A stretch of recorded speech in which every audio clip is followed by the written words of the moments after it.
1947 പണിതൊരു വീടാണ്. പിന്നെ ഈ വീടിന്റെ ഒരു ചരിത്രം പറഞ്ഞു കഴിഞ്ഞാൽ ശരിക്കും 2000 ഈ വീടൊന്ന് മോഡിഫൈ ചെയ്താണ്. വീട് കുറച്ചുകൂടി വലുപ്പം കൂടിയ വീടായിരുന്നു, കുറച്ചുകൂടി ലെങ്ത് ഉണ്ടായിരുന്നു. അതെല്ലാം കുറച്ചൊന്ന് ചുരുക്കി 9 മാസം കൊണ്ട് വർക്ക് പൂർത്തീകരിച്ചു ഈ ഒരു കണ്ടീഷനിലേക്ക് ആയത്.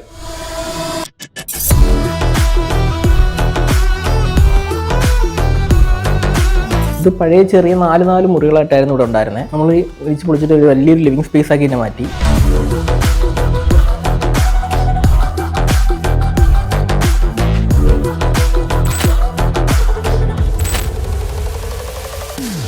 ഇതെൻ്റെ റൂമാണ്. എനിക്ക് ഇഷ്ടപ്പെട്ട കളർ പാറ്റേണിലാണ് ഇത് ചെയ്തേക്കുന്നത്.